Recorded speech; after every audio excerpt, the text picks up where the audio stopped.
Assalamualaikum dan salam sejahtera kepada semua hadirin yang bersama-sama kita di Perpustakaan Awam Negeri Sembilan, serta tidak lupa juga kepada semua penonton maya di luar sana yang kini sedang mengikuti program ini menerusi Facebook Live atau siaran langsung Facebook rasmi Perbadanan Perpustakaan Awam Negeri Sembilan. Jadi, bagi pihak PPENS, saya menyeru kepada semua penonton maya kita untuk share dan kongsikan bersama rakan-rakan keluarga dan sebagainya siaran langsung program Bicara Karya pagi ini. Terima kasih juga kepada yang sudi share dan like Facebook rasmi kami pada hari ini. Terlebih dahulu, saya berterima kasih kepada Pengarah Perbadanan Perpustakaan Awam Negeri Sembilan kerana telah menjayakan program Bicara Karya pagi ini. Untuk pengetahuan semua, program Bicara Karya adalah anjuran Perbadanan Perpustakaan Awam Negeri Sembilan dengan kerjasama Dewan Bahasa dan Pustaka yang menampilkan tokoh yang tidak asing lagi dalam bidang penulisan negara, khususnya di Negeri Sembilan. Beliau adalah yang berbahagia Puan Nisah binti Haji Harun. Selamat datang, Puan. Terima kasih. Okey, Puan. Terima kasihlah kerana orang kata bersama kita pada pagi ini. Okey, Puan, kita tak nak melengahkan masa. Boleh tak kita terus kepada kita punya diskusi untuk pagi ini, iaitu boleh Puan berkongsi sedikit latar belakang Puan pada kami semua. Okey, baik. Saya bermula sebagai penulis lah, kalau nak katakan rasmi ke tak rasmi itu zaman sekolah lagi, Puan Nurul. Daripada zaman sekolah, karya saya pertama pun tersiar dalam Dewan Siswa, Dewan Siswa pada tahun 1991. Jadi penglibatan saya dalam bidang penulisan itu telah bermula lebih 30 tahun. Lebih 30 tahun. Jadi penulisan saya itu sudah menjadi sebahagian daripada diri saya sendiri kerana dia bermula dengan sebenarnya perpustakaan.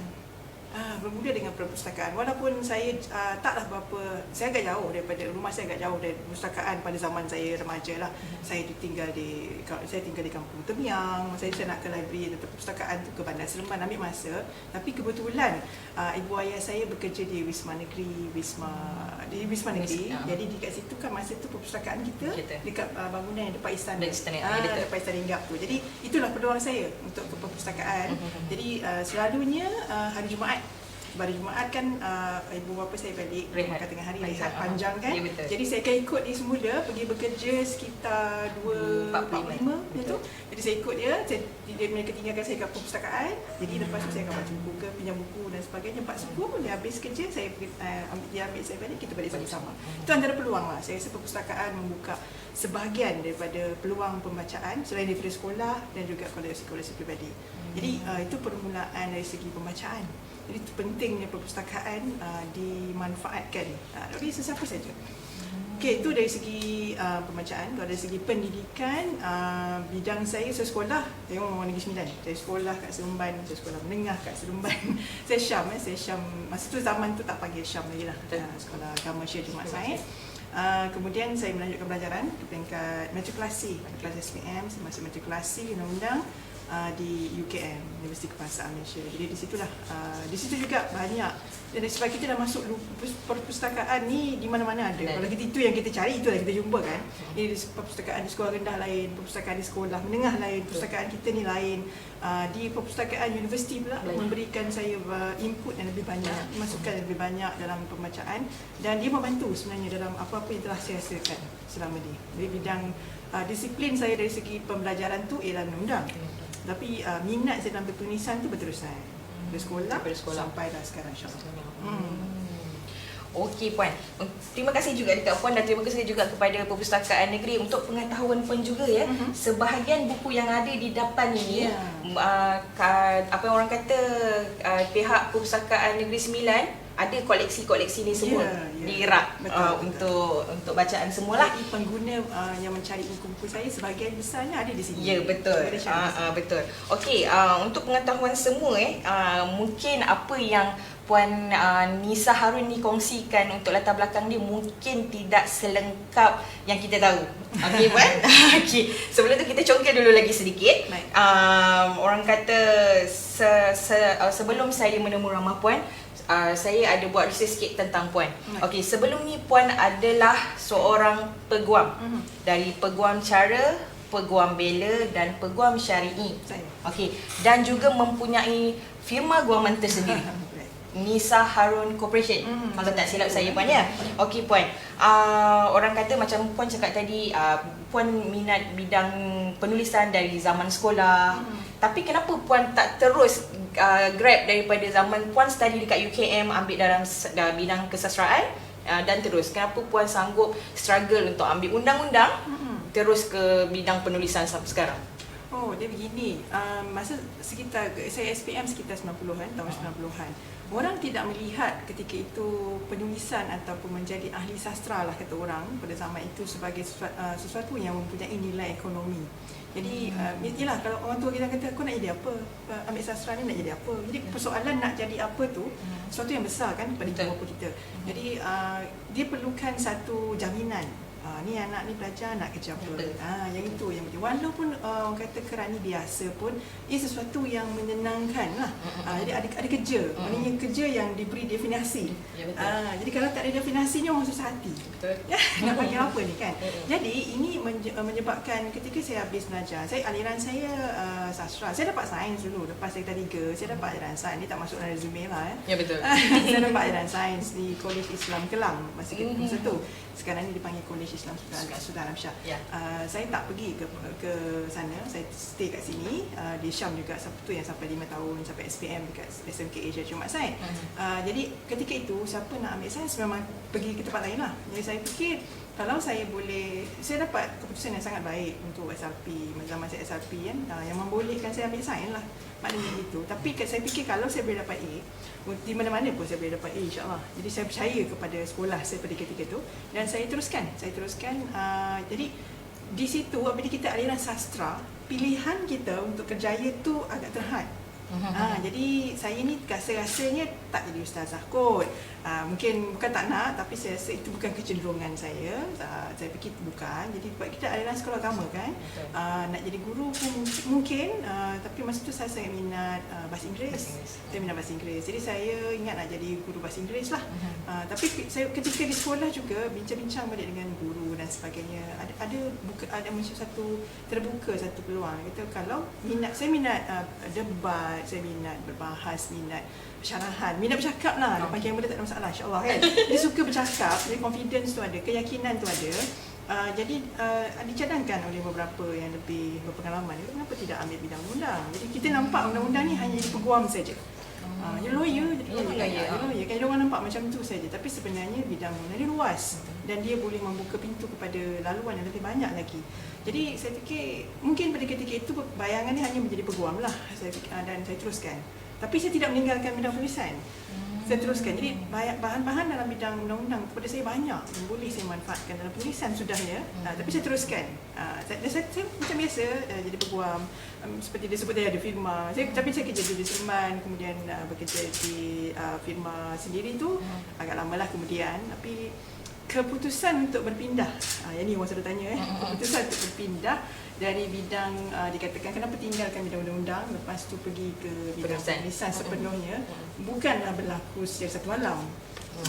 Bukan overnight satu malam. Jadi sudah lama saya fikirkan benda tu dan ada banyak faktor. Dan faktor yang pentingnya bukan saya tak suka jadi peguam. Saya suka jadi peguam, tapi ada pilihan dan satu lagi. Dan dia meluaskan kepada perjalanan saya. Dia lebih banyak dengan penulisan. Macam inilah, lebih mudah dia kan. Ketika saya jadi peguam, orang kata gaji ada okey semua kan. Tapi saya tak pergi mana pun. Saya kat pejabat, pergi balik situ saja. Jadi dengan keluarga itu saja. Tapi selepas saya tinggalkan dengan bukanlah kata banyak, dengan apa-apa yang saya dapat daripada penulisan itu membolehkan, misalnya saya pergi kembara ke UK dengan penulisan yang saya tak sangka-sangka. Ada job lah, ada tugasan yang diberikan imbalan yang begitu sesuai, membolehkan saya pergi solo. Sini solo backpacking, tinggal family. Memang pergi seorang-seorang, duduk hostel semua, dengan duit yang bukan daripada duit sebagai peguam. Dia sebagai peguam tu pengurusan-pengurusan yang lain dulu. Jadi saya fikir kita tidak perlu mengehadkan bahawa mesti jadi begini, mesti jadi begitu. Bukalah peluang itu. InsyaAllah nanti yang lain tu Tuhan tolong. Kita cuba tengok macam tu kan. Begitu. So masa orang kata macam Puan cakap tadi, Puan tinggalkan bidang undang-undang, Puan beralih arah kepada bidang kesusastraan. Okey. orang kata siapa yang beri dorongan kekuatan puan untuk tinggalkan je lah dulu yang bahagian undang-undang ni, kita fokus untuk satu skop ni sahaja. Siapa orang yang orang kata apa, tulang belakang puan selama ni? Jadi begini, keputusan tu bukan keputusan yang kita buat sendiri-sendiri lah kan. Keputusan ni keputusan besar.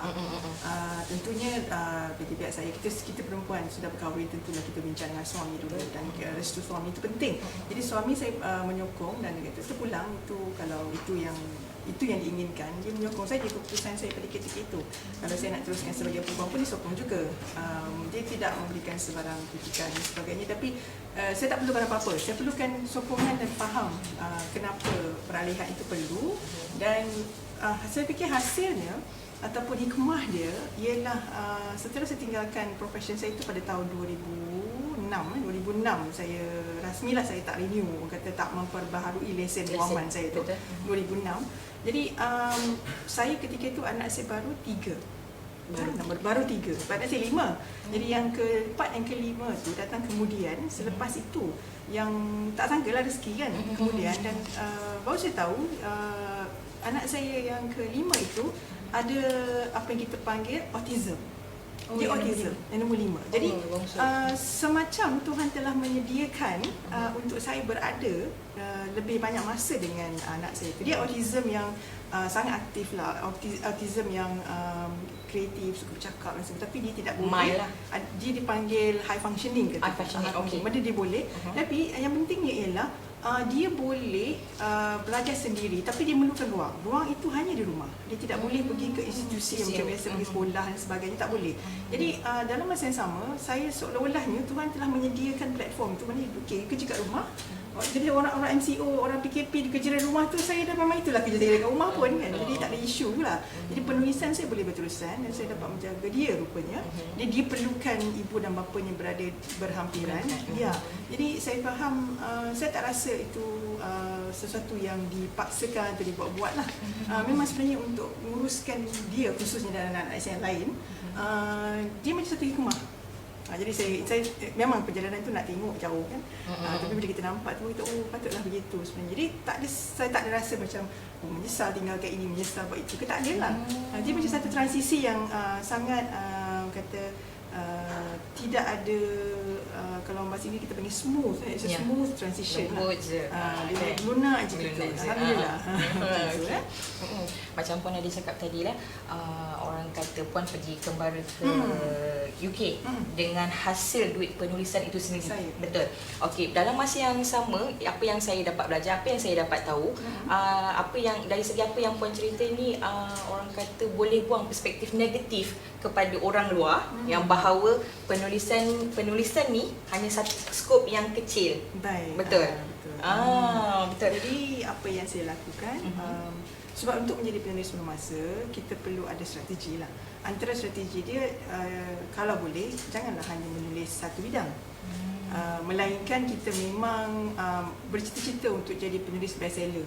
Bestseller yang misalnya kata tulis novel ni memang ratus ribu lah cetakan dia. Kalau itu fokus dia, tak ada masalah, silakan. Boleh. Tapi kalau saya tidak berminat ke arah itu, untuk itu saya kalau tengok daripada macam banyak ni, bukanlah banyak sangat, tapi sebab saya banyak genre. Jadi saya ada sastra, saya ada kanak-kanak, ada esei, ada cerpen dan novel. Ya, ada bukan fiction dan sebagainya kan. Jadi itu penting. Itu strategi dalam penulisan supaya dia berterusan, sebab royalty buku ambil masa. Tapi dalam masa yang sama, ini baru buku kan. Kalau yang mungkin peneru ikuti juga, saya banyak menulis secara apa dipanggil eceran, maknanya majalah, akhbar. Jadi itu sebenarnya satu sumber pendapatan juga. Maknanya setiap tulisan kita dibayar kan. Jadi bila dibayar itu kena rajin lah. Maknanya takkanlah majalah yang sama pada setiap bulan. Jadi saya kena tukar majalah lain. Jadi saya sentiasa mencuba dan seboleh-bolehnya mengelak daripada berkata tidak. Kalau offer, boleh tak tulis tentang ini? Saya kata boleh dulu. Boleh dulu. Just say yes. Boleh dulu, nanti kita akan cari peluang nak belajar. Misalnya masa kanak-kanak ni, buku kanak-kanak ni, saya ditanya, Puan boleh tulis buku kanak-kanak? Boleh. Tulisnya tak lagi. Positif sangat. Positif lagi. Lepas tu nanti, kita cari macam mana kita nak buat benda tu. Kita ada masa. Sebab kalau kita kata tidak, tentu pintu tu tertutup kan. Betul. Jangan kata tidak dulu.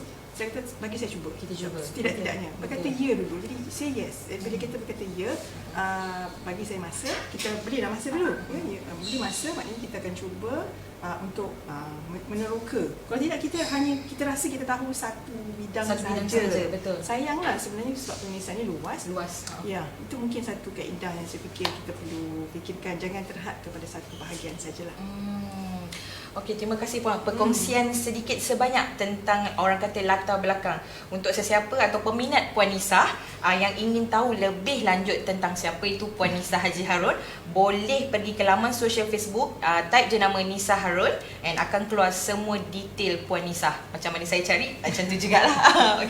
Okey Puan, kita masuk kita punya orang kata intipati sebenar lah untuk hari ini, iaitu kita bicara karya. Okey, macam Puan cakap tadi, Puan menceburi bidang ni dari segi dari sekolah lagi. Dari sekolah, lepas tu pergi ke U, lepas tu masuk dalam bidang berhenti sekejap untuk law, undang-undang dengan firma sendiri, berhenti and then dan teruskan dalam bidang penulisan sekarang ni. Okey Puan, first penulisan Puan cakap tadi waktu sekolah. Okey, waktu sekolah tu Puan tulis, adakah penulisan Puan tu diterima oleh orang ramai ataupun ada kena rejected, lepas tu kita tulis balik, masuk balik, macam mana Puan? Kalau nak ikut permulaan saya tu, saya bermula daripada inilah sebab kita SRP itu lepas tu nak menunggu keputusan. Betul. Panjang masa. Jadi itulah masa sebenarnya saya meneroka yang saya tak tahu pun nama dia cerpen, saya tak tahu pun nama dia novel. Dia tak macam budak sekarang. Budak sekarang belajar Komsas. Dia kenal bentuk ini cerpen, ini novel. Saya tak ada. Saya tapi kat sekolah yang di perpustakaan tu, saya suka pinjam buku cerita. Kita panggil cuma tu sebagai buku cerita kan, kita tak tahu pun. Kalau di kumpulan cerpen pun kita tak tahu kenapa cerita dia macam-macam, kita cuma tanya-tanya macam tu je kan. Jadi saya banyak membaca daripada tingkatan 1 khususnya di sekolah tu, sebab banyak novel-novel Dewan Bahasa dan Pustaka tu saya jumpa daripada situlah. Itu permulaan saya kenal nama-nama ni. Saya zaman tu tak ada buku nilam tau. Tapi saya ada buku nilam saya sendiri. Tak bawa hari ni je. Saya ada buku nilam saya sendiri. Saya tulis judul, tulis nama pengarang. Kalau saya suka sangat buku tu, saya akan buat sinopsis dia ke ataupun komen saya. Ulasan lah tu. Resensi. Tak tahu nama pun. Suka sangat. Rasa macam kita tak nak keluar daripada dunia buku tu kan. Jadi saya dah banyak baca. Jadi kemudiannya tingkatan 3 tu termasuk waktu cuti yang menunggu keputusan. Tapi kena ke sekolah kan, tak boleh ponteng lagi masa tu. Jadi saya cuba dengan mesin type, arwah mak saya mesin type. Zaman-zaman sekarang pakai laptop saya betul. Melalui zaman ada typewriter. Ada mesin type. Mana yang ketung-ketang gitu. Kemudian tak tahu panggil apa, tunjuk kat kawan-kawan, okey tak cerita ni, nak tunjuk pada guru, masa tu segan, kita tak tahu apa benda yang kita buat kan. Jadi kursi-kursi gitu. Dan sampai tingkatan 4 saya masih mencuba dan saya cuba hantar ke Dewan Siswa. Betul. Ada lebih kurang dekat 10 lah, 8, 9 saya hantar. Bukanlah sekali hantar, maknanya bersiri kan satu pun tak keluar. Itu cabaran yang hebat lah tu. Tulis banyak. Ini tak tunjuk kan, satu pun tak keluar. Sehingga yang cerpen pertama itu tahun 1990 itu, saya tak buang cerpen yang sudah terbit sebelum. Saya simpan, walaupun kita post, zaman tu pakai stamp kan. Tapi saya ada salinan sebab kita pakai mesin type ni, ada carbon copy.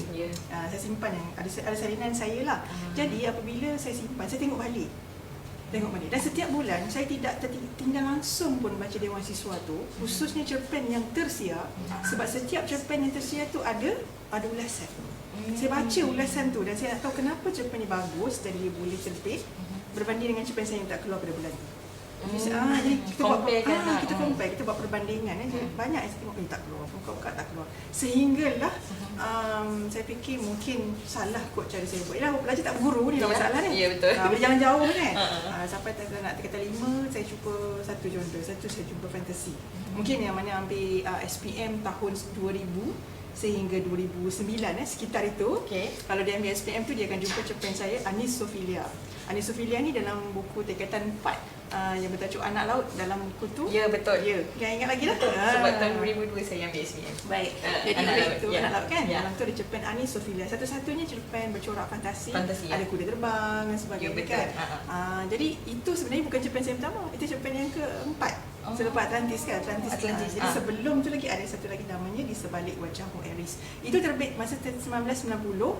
Lebih kurang bulan September, dekat-dekat nak exam SPM tu. Tapi saya hantar awal lah, bulan 5, bulan 6 macam tu. Saya post, lepas tu Katilah nak keluar lah, rasa macam napaknya nak SPM kan. Tengok dia keluar. Dan saya tengok tu dia punya seronok dia tu. Sekarang lagi terasa-rasa kan.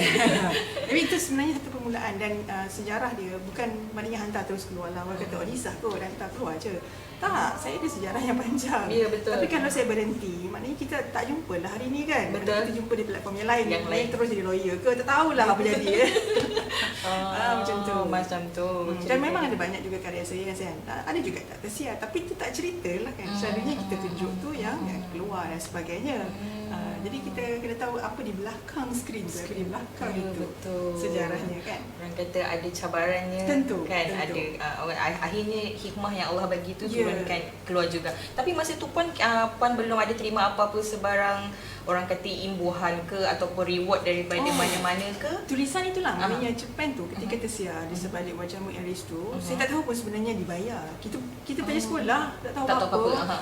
Hantar jadi siburan hantar post. Jadi selepas tu bila keluar sebulan ke sebulan lebih lepas tu datang cek kat rumah. Tak tahu apa dia cek tu kan. Kita kat sekolah mana pernah dapat cek. Macam cantik je cek tu. Tunjuk dekat ayah, tunjuk dekat ibu kan. Ni apa? Kenapa dapat macam ni? Saya ingat lebih kurang saya kata 100 lah masa tu. Bayangkan 100 pada tahun 90-an kan. Agak besar. Jadi saya 100 saya dapat lebih kurang ni apa? Dia kata, iya cek. Macam mana nak pergi kedai bawa cek kan? Kita tak tahu. Saya kata ni kena pergi bank. Kita kena bank tu tunaikan, dia kena cash. Aku tunaikan. Kenapa nak kena bagi kat orang tu? Kita tak ada simpan pun. Cantik ni. Tu sebab mak ayah kerja kerajaan kan. Dia kata ni fotokopi. Dia pergi kat bank. Ni bank kita nanti dia bagi duit. Yang salinan tu simpan. Oh tak boleh simpan yang original. Jadi kita tak tahu. Ya betul. Jadi satu pengalaman yang dan selepas itulah baru ada apabila Atlantis tu menang untuk anugerah. Aris tak menang. Yang Aris, cerpen Aris tu dia diterbitkan satu dia kumpulan dipanggil Persisiran Senja. Itu dia terbitan Dewan Bahasa dan Pustaka. Dia dihimpunkan sajalah tapi dia tak menang dalam. Dia ada 5 sahaja yang dipilih untuk setahun. Jadi Atlantis tu tahun berikutnya baru saya menang. Itu baru tak menang, dia angkat jadi judul etnologi tu. Ya, jadi dan sebagainya macam itulah. Betul. Dan saya juga ada terbaca tentang Puan. Orang kata Puan adalah penerima anugerah sastra Negeri Sembilan dalam beberapa kategori. Betul. Okey, setahu saya juga Puan adalah penerima anugerah sastra siswa Bank Rakyat tahun 1991. Itulah dia Atlantis. Yang buku ni betul. Atlantis Duniaku Duniamu. Betul. Dan anugerah ni juga Puan menang selama 3 tahun berturut-turut. Tapi dalam itu kan dalam orang kata tajuk cerita yang berlainan lah. Saya masuk tahun 91, keputusan kedua saya masuk lagi tu Anis Sophilia. Anis Sophilia menang 92. Pada tahun berikutnya saya menang untuk tajuk Amaris 3 tahun berturut-turut. Lepas tu tak boleh masuk lagi sebab umur dah sampai paras dah 21 je tu tak boleh dah. Itulah kira-kira rasa-rasa saya ataupun yang itu mungkin apa yang Puan tulis di dalam blog Puan lah mempunyai 32 anugerah sastra dari tahun 1991. Yang setahu saya yang paling latest tahun 2017-2018 adalah Mastera. Anugerah Sastrawan Muda Mastra. Itu dipanggil Mastra ialah Majlis Sastra Asia Tenggara. Jadi peringkat ni peringkat Asia Tenggara. Jadi dia sebenarnya setiap negara tu menghantar penulis yang dikira sebagai penerima dia panggil. Dia bukan pemenang sebab dia bukan dipertandingkan.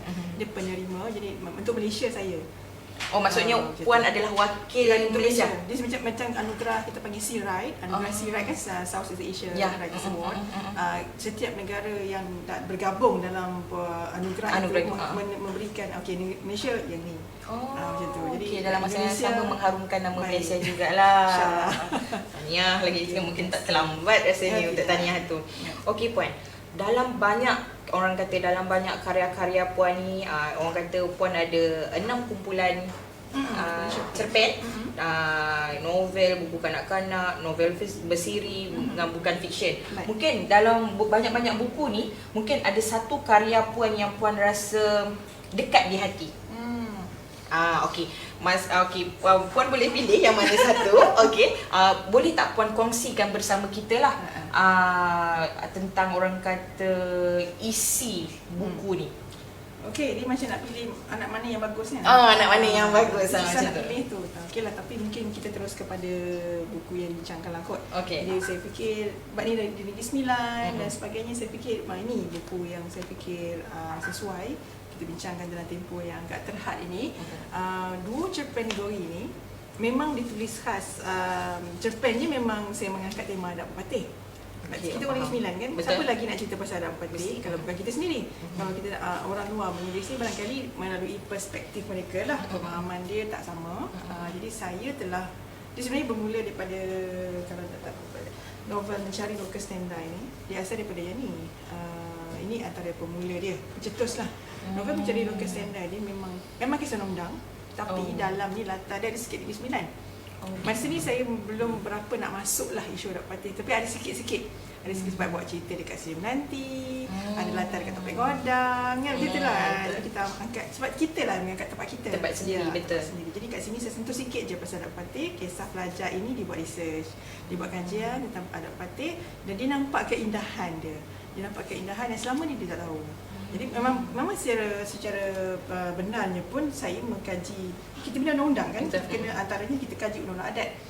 Undang-undang adat. Jadi saya tengok undang-undang adat ni cantik dan betul lah dia kata adat bersendikan syarak bersendikan kitabullah. Semua ungkapan tu tepat, memang betul. Jadi maknanya bila orang kata yang adat ini melanggar syarak lah, kenapa bagi harta pada orang perempuan, begitu, itu memang isu biasa lah kan. Kalau kau yang orang Negeri Sembilan yang buat baik, itu antara perspektif negatif, tabu ataupun mitos-mitos yang selalu digembar-gemburkan. Saya fikir inilah masa untuk membetulkannya. Jadi cara nak betulkannya, kalau kita bising-bising pun tak selesai. Dia kena tulis dalam bentuk yang kekal. Jadi satu cara dia ialah saya buat ada novel, cerpen juga, ada beberapa cerpen. Saya ada 3 cerpen yang saya memang mengangkat tema khusus Negeri Sembilan. Yang dalam buku ni 2, yang saya tak dalam buku ni ialah Pusaka Cendana. Pusaka Cendana ni kisah Bongai. Bongai pun jarang diangkat. Saya ada 2-3 orang je penulis Negeri Sembilan yang menceritakan tentang Bongai. Jadi saya tak tajukan Bongai, saya nanti orang confuse, keliru. Saya terus namakan Pusaka Cendana. Apakah pusaka yang ditinggalkan oleh satu watak bernama Cendana? Dan watak itu menceritakan tentang dari situlah peluang saya untuk bercerita tentang adat. Dan cerita itu tak banyak sangat adab patih dia, tapi tentang Bongai lah khususnya. Tapi latar dia masih Negeri Sembilan. Tapi dalam ni 2 cerpen Negeri ni, dia ada 2 cerpen. Betul? 2 je, tapi dia cerpen ni terjemah menjadi 4 sebab dia ada terjemah bahasa Inggeris. Betul. Sebab apa? Sebab saya kena bawa dia pergi Amerika. Masa 2015, saya pergi Iowa. Masa tu, jadi kita bawa lah sesuatu daripada negeri kita kan. Jadi orang luar negara bukan nak sangat tengok tentang bandaraya ke, bandaraya dia lagi besar. Dia nak cari yang unik, apa yang ada istimewanya di tempat kita. Ini yang dia angkat. Dia cari something local dia panggil, yang kita bawa ke peringkat global. Ya. Jadi mereka sangat suka, khususnya cerpen Asal Istiqamah. Dia kata banyak soalan yang timbul. Dia kata macam ni ke, sebab antara yang ditanya pun dekat sana ketika saya sampai, saya pergi seorang 3 bulan tau di Iowa tu, tinggalkan family kan. Saya tengok 3 bulan di sana. Jadi orang tanya macam di sana lah mereka tanya, awak ni berkahwin, dia tengok saya dah berkahwin, ada anak 5 orang pula tu, bagi mereka ramai lah. Ramai. Dia kata memang suami okey ke awak pergi sini, tak bergaduh dengan suami? Dia kata tak ada, suami saya hantar saya apa semua kan. Awak kahwin ni memang secara diatur ke arrange marriage kan? Is your marriage an arranged? So no, it was a love marriage. Saya kena terangkan bahawa mereka ni ada persepsi bahawa untuk orang Islam beginilah yang digambarkan, yang mereka faham. Jadi peluang untuk kita menerangkan lah. Jadi dalam buku ni ada 2 cerpen tadi. Asal Istiqamah ni antara satu persoalan yang besar dalam cerpen itu. Cerpen tu dia menang sebenarnya, dia menang Hadiah Sastra Berujung Islam. Dia buat satu. Sebab saya mengangkat tema adat tadi. Ya, tema adat dan memahamkan kepada umum bahawa adat itu tidak melanggar syarak, malah menyokong. Tapi kalau kita tak faham, memang akan timbullah. Yang hal yang sama juga saya gunakan dalam Lemang dan Sebatang. Walaupun isu dia tentang lemang, safar di sebalik lemang kan. Jadi tapi yang nak dikatakan kan rajuk watak utama itu, rajuk Angah itu yang tidak mahu pulang lagi kerana dia rasa dia tak dapat. Dia nak lelaki kan. Kenapa dia tak dapat, padahal dia lah yang beriur dengan bersuhu kan. Dia kata kenapa tak dapat. Dia tak faham, walaupun dia orang Negeri Sembilan, kadang-kadang ada, memang berlaku kan. Beberapa orang Negeri Sembilan kita pun kurang jelas. Bukan tak faham, tapi dia mungkin kadang-kadang tak sempat diterangkan. Jadi saya fikir untuk saya terangkan sepanjang masa tak mungkin. Jadi oleh itu dalam bentuk tulisan, sekiranya siapa terjumpa boleh baca. Dan saya fikir melalui penceritaan lebih sampai kepada jiwa, lebih kita terangkan daripada berbentuk misalnya kata saya tulis esei, boleh je saya nak buat esei pun boleh je kan, tapi kan lain. Betul.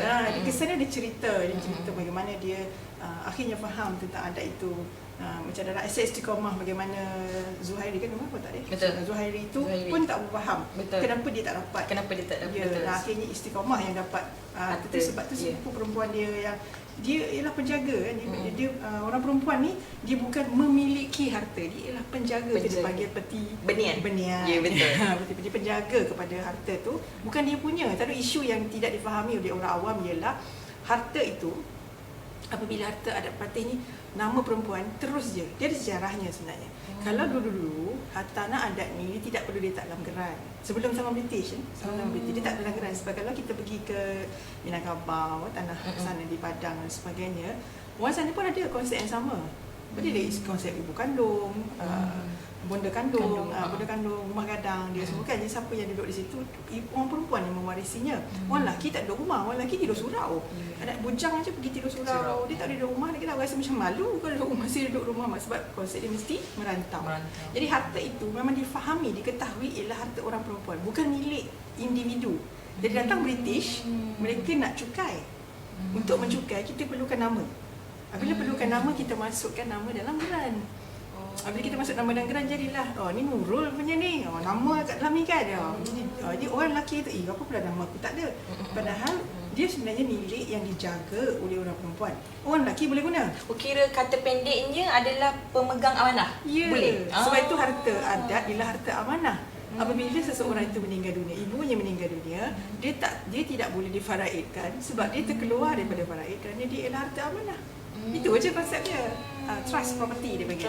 Dia keluarlah atas pancaran keluar. Tolak dulu, lepas tu baru kita boleh kumpulkan, baru kita faraidkan jika perlu.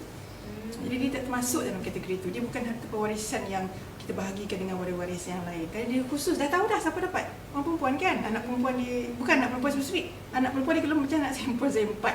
Sebab empat tu dapat. Bukan anak seorang-seorang gitu. Dia tidak pemberian secara individu. Gitu. Itulah yang saya cuba ungkapkan dalam kedua-dua cerpen ini. Secara ni paling mudah lah kot saya rasa buku ni sebab ada 2 cerpen je. Betul. Dalam kalau tak silap saya tak banyak pun muka surat dia ada dalam 20-30. Dia tak tebal sebab dia cuma tebal sebab dia ada dalam bahasa Inggeris. Ada 2 bahasa. Ya. Sebab dia diterjemahkan oleh orang Negeri Sembilan tu, Anissa Kasim ni. Nama orang pun dekek kan. Itulah. Anissa Kasim ni penterjemah yang baik. Dia juga menterjemah buku saya Sang Kuryang tu. Seluruh buku tu diterjemahkan. Buku ni juga diterjemahkan oleh beliau, Anissa Kasim. Sang Kuryang ni jadi yang itu juga diterjemahkan. Kira ada beberapa buah karya puan yang 2 bahasa lah. Karya saya sudah banyak diterjemahkan. Terjemahan yang ini bahasa Inggeris, yang ini bahasa Inggeris. Yang ini Kawan Baru Hanani ni, buku kanak-kanak. Buku kanak-kanak diterjemahkan ke bahasa Jepun. Adakah buku ni juga yang ada di pasaran ke sana ke? Saya tak pasti berapa berlaku di Jepun. Tapi biasanya ini dilakukan oleh penerbit. Mereka bawa apa yang dipanggil ke Pesta Buku Antarabangsa. Ikutlah ketika itu ada Tokyo International Book Fair. Jadi buku ni diterjemahkan khusus untuk tujuan itu. Saya tak pastilah mereka menguruskan jualan, tapi saya dapat salinan lah satu. Jadi buku saya diterjemahkan ke dalam bahasa Jepun. Ni bunyi dia, bunyi dia. Hanani no Atarashi Tomodachi. Jangan tanya lebih dari situ, apa situ je. Okey, jadi kat situ kan. Dalam bahasa lain di Singapura, karya saya Lemah dan Sebatang diterjemahkan selain daripada bahasa Inggeris, di sana pun ada terjemahan. Ada bahasa lain kan Puan? Ada bahasa Mandarin dan juga bahasa Tamil. Sebab mereka ada 4 bahasa kan kat sana. Cerpen tu dekat dengan mereka jugalah, mereka yang pilih cerpen tu. Saya pun dah sangka, saya ingatkan ada karya lain, tapi bagi mereka lemang adalah sesuatu tradisi yang mereka tak boleh buat di Singapura. Jadi mereka sangat sukalah dapat membaca karya yang dekat, yang mudah difahami, senang. Tentu saja. Okey, dalam masa yang sama juga saya ada baca review tentang buku Duo Cerpen Nogoi. Okey, review ni mengatakan seperti mana saya sendiri baca, mengatakan yang buku ni mudah difahami. Ayatnya pun senang, tak ada jenis berpuitis, tak ada orang kata tak perlu nak buka dewan kamus dewan untuk tahu apa itu. Contohnya mungkin satu-satulah, mungkin itu dialek Negeri Sembilan, mungkin Soko macam tu, itu mungkin Negeri Sembilan punya dialek lah kan. Adakah Puan rasa dari segi penulisan yang sebegitu adalah kekuatan buku ini selain karya-karya Puan yang lain? Okey, pada saya untuk mengatakan dia kuat tak kuat tu tak berapa adil lah kan. Saya bias. Itulah saya kata dia bagus kan. Tapi pada saya begini, apabila kita masukkan contohnya dialek ataupun kita panggil pewarnaan tempatan, local colour, ini wajar kita masuk. Katakanlah negeri lain pun, katakan negeri Johor, dia ceritalah tentang masakan dia misalnya yang lebih sesuai, ataupun dia masukkan logat daerah, ataupun dia negeri Kedah, negeri Kelantan, Pantai Timur, Terengganu. Dia tak payahlah seluruh cerpen tu masuk dengan logat yang berkenaan, tapi kita sebab nak memberikan kita panggil authority dia, maknanya keyakinan bahawa dalam teks kita tu kita tahu dengan apa yang kita katakan. Ini contoh dia ialah kita masukkan maklumat-maklumat tentang negeri tadi melalui penceritaan dan tentunya dialek. Jadi dialek ni penting sebab kadang-kadang orang cakap, orang luar kalau kata awak orang Negeri kau kan, orang Negeri Sembilan tak cakap orang Negeri dia kan. Dia ikut terus spesifik pada daerah mana. Mana Tampin, orang Manceh kan. Pas nanti gitu. Dia terus. Jadi tak apalah, tapi peluang tu kita tak boleh nak kata kritik salah orang tu begitu begini. Tapi kitalah yang membetulkan dengan cara kita masing-masing. Cara saya ada penulisan. Apa-apa yang saya nak betulkan, macam Local Standard pun selain daripada tentang adat sikit tadi, sebenarnya nak sentuh tentang wasiat untuk orang Islam. Orang Islam ada cara untuk berwasiat. Dulu orang ingat macam tengok macam filem ke dan sebagainya, meninggal seorang lawyer dia datang bacakan wasiat. Dia bukan macam tu, itu untuk orang bukan Islam. Ada kaedah dia. Jadi kita nak marah-marah dekat skrin, dekat TV, tak selesai masalah kan. Saya tulis macam tu. Bila tulis tu dia kesan dia jangka panjang. Kalau saya tak ada nanti pun orang boleh baca selepas itu. Jadi kita kena nak tu kata penjaga kena nak hidup selama-lamanya, menulis lah. Yang tinggal ni buku kan. Orangnya tak ada nanti. Ya, betul. Kira apa yang saya tahu dari segi kita punya diskusi pagi ini, Puan masukkan juga apa yang Puan belajar tentang elemen undang-undang ke dalam penulisan Puan tadi. Majoriti lah bagi saya nak ada yang mengkaji, yang menyatakan saya ada daripada cerpen tadi berapa yang disebut tadi kan. Ada lebih kurang 40 cerpen saya yang memang khusus berkata tentang undang-undang. Sama ada banyak atau sikit tu bergantung kepada cerita itu sendirilah. Ada yang banyak, ada yang berat, ada yang sambil-sambil. Tapi sebenarnya bila saya tengok balik, betul. Hatta cerpen-cerpen saya yang fantasi, Anisophilia tu pun saya ingat dulu saya ingat cerita fantasi je kan. Tapi bila saya baca balik, kalau masih ingat cerita tu, lebih kurangnya siapa yang membunuh di dunia Estonia tu, siapa yang membunuh akan mati bersama dengan orang yang dibunuh. Sebab itu mereka tidak ada kes pembunuhan. Sebab tak ada siapa yang nak bunuh kat situ. Sebab dia bunuh je orang tu mati. Orang yang membunuh tu mati. Kan. Jadi konsep itu sebenarnya ialah konsep kisos. Itu bunuh badan. Siapa yang membunuh kan dia bunuh balik. Jadi saya tak perasan ketika saya tulis tu. Tapi benda tu setelah diteliti kemudian saya tengok balik, saya dah masa tu pun saya dah baca di matrikulasi undang-undang. Jadi tak perasan sebenarnya dia dah ada. Benda tu kita pada dalam writer ni, penulis ni dia ada subconscious mind secara bawah sedar benda tu dah ada dalam diri dia. Dan kadang-kadang kata-kata pilihan itu juga kita panggil bawah sedar juga. Kita tak tahu kenapa kita pilih perkataan tu, kerana setiap perkataan tu ataupun dalam sastra kita panggil diksi. Diksi ni ialah pilihan kata-kata. Kenapa dia guna perkataan ini berbanding perkataan satu lagi yang makna dia sama tapi konotasi dia berbeza. Jadi macam di daerah kita panggil benda ni begini. Daerah lain nama lain. Tapi kita menggunakan dia sebab ini yang dekat dengan kita. Mak kita sebut perkataan ni, orang dalam keluarga kita sebut macam ni. Tapi walaupun bila kita masuk universiti kita akan jumpa perkataan yang makna dia sama tapi digunakan perkataan lain. Dia tak, kenapa orang begini cakap begitu. Jadi benda itu datang daripada pengalaman kita, latar belakang kita. Yang ini menjadikan mana-mana penulis pun dia unik. Keunikan tu datang daripada latar belakang dia lah.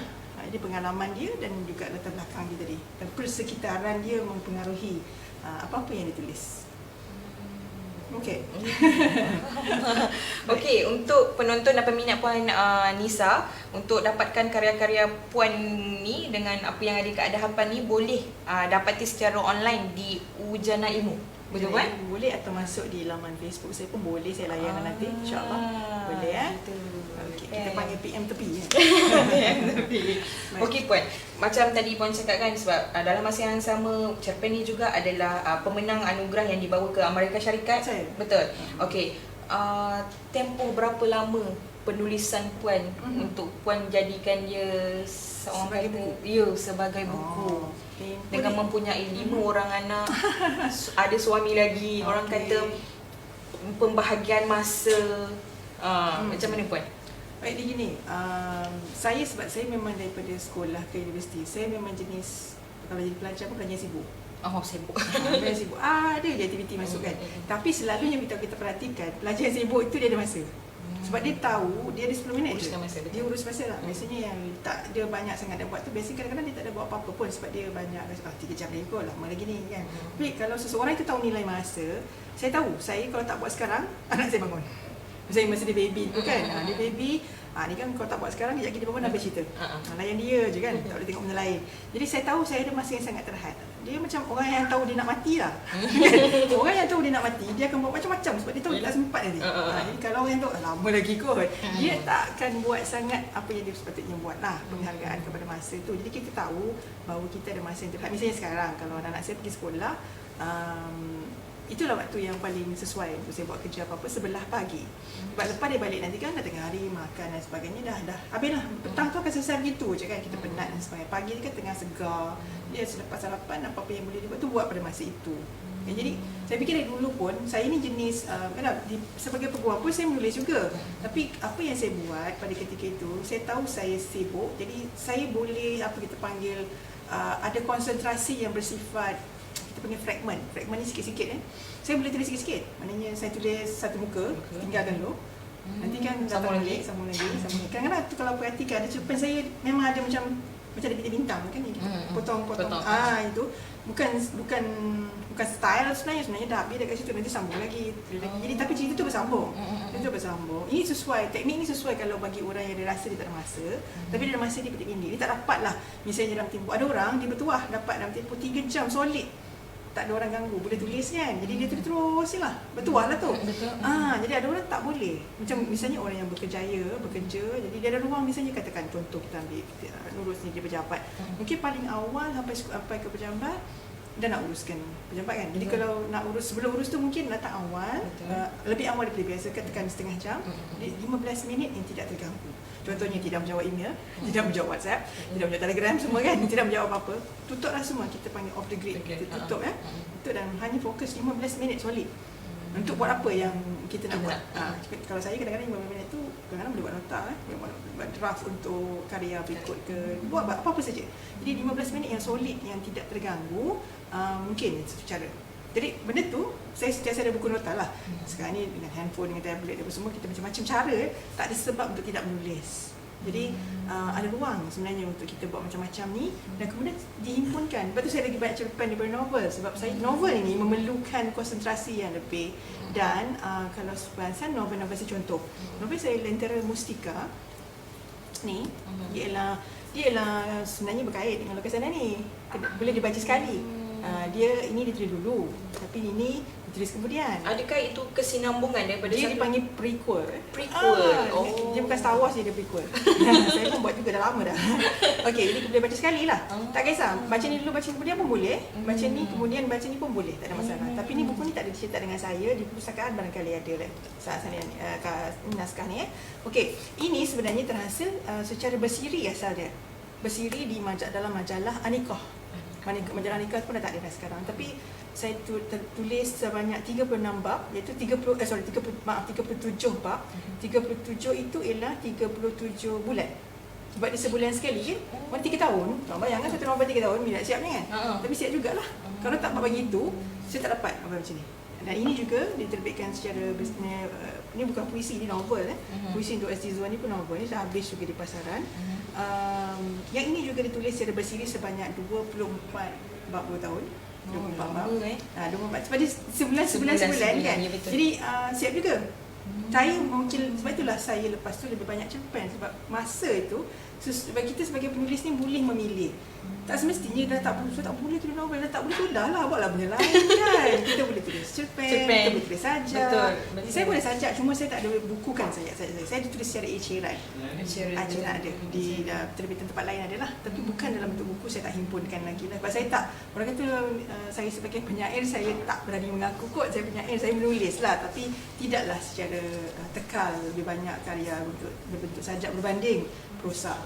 Saya lebih selesa dengan prosa lah, sebab saya rasa ruang ni lebih luas untuk saya menyatakan apa yang saya hasratkan. Okey Puan. Okey, orang kata dalam banyak-banyak karya Puan ni, adakah buku yang kita bicarakan sebentar tadi iaitu Dua Cerpen Nogori ini paling banyak diterbitkan ataupun paling banyak dikeluarkan, dicetakkan?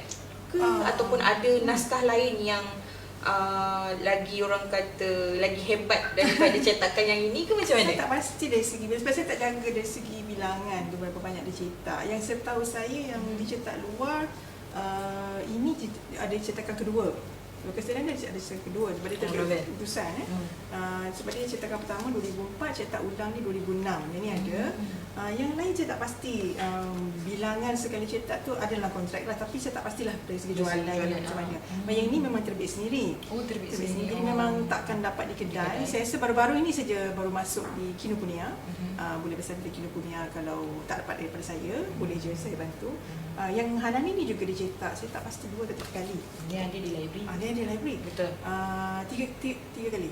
Setakat 1, 2, 3, 2014 sampai kini. Dan baru-baru ni saya nak tambah stok, katanya sudah habis dicetak. Tak ada lagi. Tunggulah kalau mereka dah cetak semula atau tidak, saya tak pasti. Yang ini 3,000 naskah Sastra Kemara kan? Kemara Sastra ni. Yang ini 3,000 naskah juga habis di pasaran. 2012, saya rasa dah 2015, 16 ke habis lah. Yang ni ada sampai international Puan? Yang Kemara Sastra? Yang ini tidak diterjemah. Tak terjemah. Jadi dalam bahasa Melayu. Bahasa Melayu. Jadi tapi kembaranya ke UK dan Dublin lah. Memang orang kata kalau baca je memang dapat tahulah apa yang ada di sana. Sebab yang ni khususnya tentang sastra. Mana saya ni mencari ketika saya pergi UK, pergi Dublin ni, orang pergi UK ikutlah, ada orang suka pinjam mangkuk. Betul. Dia cari mangkuk, ada orang suka baju, dia cari baju. Minyak wangi kan. Minyak wangi. Saya suka buku. Jadi saya pergi cari tempat-tempat berkaitan dengan buku-buku yang pernah saya baca. Macamnya saya pergi cari tempat Shakespeare, saya cari tempat Enid Blyton, tempat-tempat begitu dekat dengan kita sebab dalam remaja kita baca. Di dalam masa yang sama carilah yang berkait-kait itu, berangkai-rangkai lah pula rupanya. Jadi kalau kita mencari sastra di sana, kita jumpa dah sastranya. Begitu. Jadi 11 hari saya di sana. 11 hari je. Backpackers. Backpack lah. Saya duduk backpack ni macam ada jumpa kawan, duduk rumah kawan sehari. Sebab saya sehari je laju ni. Puan boleh baca dari perpustakaan, ada kot rasanya. Naskah ni masih ada di perpustakaan. Okey. Orang kata masa mencemburui kita Puan. Ya, Okey, boleh Puan bacakan sedikit orang kata petikan, orang kata ayat yang paling best bagi Puan lah kat dalam buku Dua Cerpen Nogori ni. Okey, baik. Saya bacakan, kena adil kan sebab dia dua. Kena dua kan. Tapi saya bacakan petikan daripada cerpen Lemang dan Sebatang dulu. Lepas tu nanti saya baca sikit daripada Esat Istiqomah. Okey. Baik, ini ialah Lemang dan Sebatang. Esok-esok bila busu dah tak ada, jangan cari sampai kubur. Meraung-raung, busu macam mana nak buat ni, anak-anak saya nak makan, saya tak tahu nak buat. Masa tu busu tak payah nak nolong dah. Suara itu masih gemersik di gegendak Angah. Suara busunya. Susuk tubuh yang gempal itu juga terbayang-bayang di penjuru ingatan. Susuk busunya. Angah tahu dia anak buah kesayangan busu. Setiap kali ayahnya membawa mereka sekeluarga pulang ke kampung, Angah lah yang paling riang mendapat perhatian sepenuhnya daripada busu. Jarak umur mereka juga tidak berapa jauh, hanya 10 tahun berbeza. Lalu, banyak rahsia kehidupan desa dan juga kota yang sama-sama dikongsi antara mereka. Sebagai ibu saudara yang paling bongsu, Angah menganggap busu seperti seorang kakak yang tidak pernah dimilikinya. Tidak seperti abangnya, Angah lebih serasi dengan kehidupan di kampung. Dia akan susuk sasap masuk ke belukar mencari rebung bersama-sama busu, melihat anak-anak durian yang pernah mereka tanam di dusun Uwan, dan meranduk sungai, mengocah ikan, paling tidak pun merebankan ayam dan angsa yang berkeliaran di halaman rumah apabila senja. Okey, itu petikan dari Lemang dan Sebatang. Lemang itu dia kena baca sendiri kan? Baru nampak kot. Betul. Ya. Okey, saya baca petikan Esat Istiqomah. Sebenarnya Esat Istiqomah ni, Istiqomah tu adalah nama penonton semua. Ya, nama pada satu dari watak yang penting. Betul. Cerita ini ya. Okey, saya baca mungkin yang tengah lah kot. Saya ambil muka surat 17 yang ada apa ni? Kita panggil bahagian 4 ya. Ada pantun kat situ. Makan sirih berpinang tidak, pinang datang dari Melaka. Makan sirih mengenyang tidak, Tegadik budi dengan bahasa. kepentingan ummah itu lebih utama daripada kepentingan individu. Madah indah Pak Lang Khamis meresap mesra ke dalam ingatan. Itulah falsafah dalam prinsip biar mati anak, jangan mati adat. Prinsip yang sudah terlalu kerap disalahartikan. Padahal nawaitunya bukanlah untuk mengenepikan sesiapa, malah sangat selaras dengan ajaran Islam, sambungnya. Ahmad Zuhairi berusaha mencerna madah itu sesempurna yang mungkin. Tapi Pak Lang, ini bukan kali pertama saya melihat adat ini tidak selari dengan hukum. Selain tentang pewarisan, adat kita melarang perkahwinan dengan sepupu sebelah ibu. Padahal perkahwinan sesama suku ni pun tidak menyalahi syarak. Lelaki separuh umur itu merenung anak saudaranya dengan pandangan yang redup. Terbayang wajah arwah kakak ipar dan birasnya sekilas. Memang terlalu banyak salah faham yang berlaku terhadap prinsip adat kita. Bila-bila ada kesempatan, Pak Lang akan berusaha untuk menerangkan. Dalam kaedah usul fiqh ada satu cabang yang dipanggil uruf yang bermaksud adat. Sememangnya bangsa Arab sendiri kaya dengan adat. Apabila Islam datang, agama yang indah ini mengakui dan menerima pakai mana-mana adat setempat selagi ia tidak bertentangan dengan syarak. Tapi ingat, Islam bukan hanya untuk orang Arab. Jadi adat kita juga diterima oleh Islam. Di situlah kan rasa macam dengar orang kata apa, dengar dialog dengan lakonan di dalam corong-corong radio. Oh, bolehlah saya pandai berlakon drama radio. Okey puan. Kata off record lah, tak ada dalam skrip saya. Yeah. Saya terlupa. Ada satu soalan yang bermain-main di fikiran saya.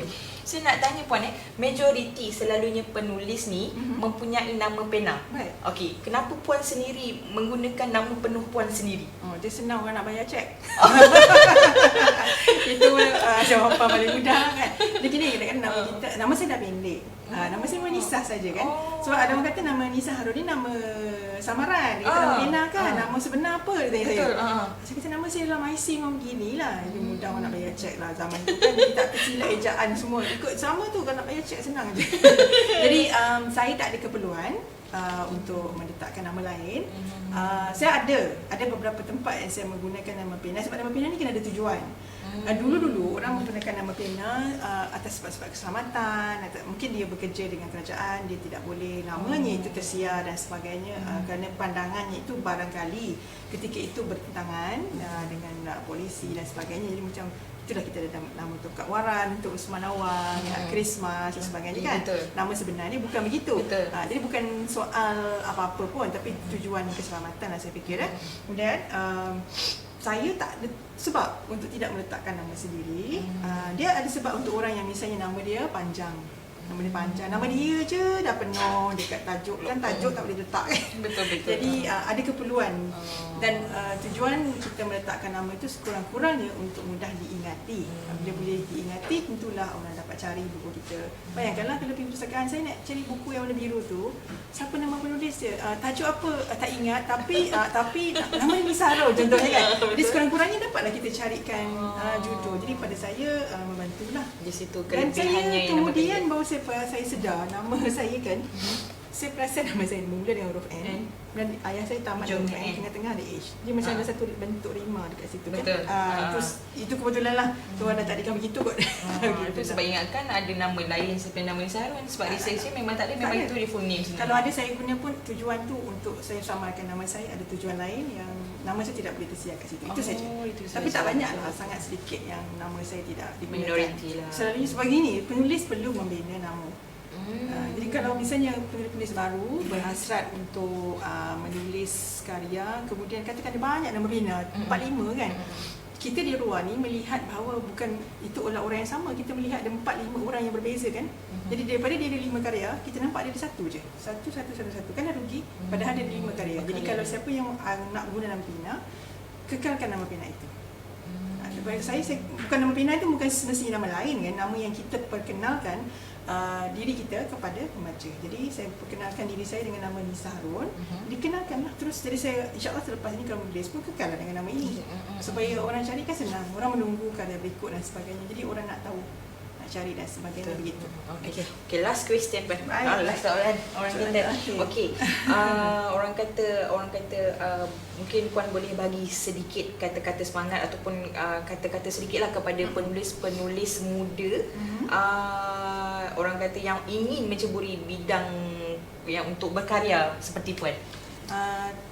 Dia tidak ada masalah bidang apa dalam tulisan itu yang ingin diceburi. Ada orang minat dalam bidang fiksyen, ada bukan fiksyen, ada yang minat cerpen, ada minat sajak.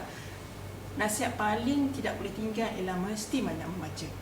Mesti banyak baca. Kalau tak beli, pinjam, perpustakaan lah paling dekat kan. Saya fikir, lagi kita kena banyak membaca. Sebab kita kena tahu, kita perlu tahu apa yang orang lain sudah tulis supaya kita tidak mengulang apa yang orang lain dah buat. Kenapa nak tulis benda yang sama yang orang lain dah buat? Kita harus menjadi diri kita sendiri, kita unik. Jadi kita buat apa yang kita ada. Jadi saya kalau menulis tanda petik, orang lain boleh juga tapi dari sudut yang lain lah. Maknanya ungkapkanlah dari pandangan orang lain, tak ada masalah. Tak setuju dengan saya pun tak apa. Maknanya datangkan satu karya lain yang unik daripada sudut pandangan penulis itu. Itu lebih baik. Tapi untuk melakukan, kalau macam kita buat tesis universiti, sebelum kita buat tesis, kita kena buat sorotan kajian lepas. Kenapa? Supaya kita jangan mengulang apa orang lain dah buat. Sama. Ketika saya nak buat buku anak-anak dulu pun macam tu, saya buat dengan cara saya baca dulu buku kanak-kanak lain. Dekat rumah saya ada satu rak tu khusus buku kanak-kanak, walaupun anak dah besar tapi mak dia baca. Sebab saya sebelum menulis buku tu saya baca dulu apa yang orang lain dah buat apa. Jadi saya baca dulu. Untuk itu barulah kita tidak mengulang apa, ataupun kita faham dalam industri ini, dalam jurnal ini yang dikehendaki. Dan dalam kita kena tahu lingkungan kita kan. Ini yang dibuat orang dan kemudian apa yang dah ditulis. Ini sudah. Kita buat yang ini pula. Jadi kita akan sentiasa mencari kelainan. Sebab itu kalau orang melihat saya bukan dah dilihat nampak macam banyak buku ni, tapi ni dalam 30 tahun kan. Bukan banyak ni sebenarnya. Ada orang lain lagi banyak. Sebab ada orang suka, ada penulis yang suka mengulang-ulang tema yang sama, teknik yang sama. Saya tak boleh macam tu. Tapi tak ada masalah, boleh si orang lain buatlah. Tapi saya tak boleh, katakan saya dah tentang lemang. Lepas ni saya tak buat cerita ketupat. Tak naklah mengulang teknik yang sama, hal yang sama, tema yang sama. Sebab nanti bila dihimpunkan dalam satu kumpulan, nampak sama je. Sebenarnya penulis tu mengulang teknik yang sama. Saya tak nak ditangkap begitu. Saya nak kalau misalnya orang baca dalam kumpulan cerpen saya lain, setiap cerpen saya tu berbeza. Daripada saya itulah cabaran untuk diri saya sendiri untuk menghasilkan sesuatu yang lain. Kalau tak ada, saya tak tulis langsung. Saya rehatkan dulu, saya cari lagi bahan untuk saya persembahkan yang lebih baik. Gitu. Kunci utamanya adalah membaca.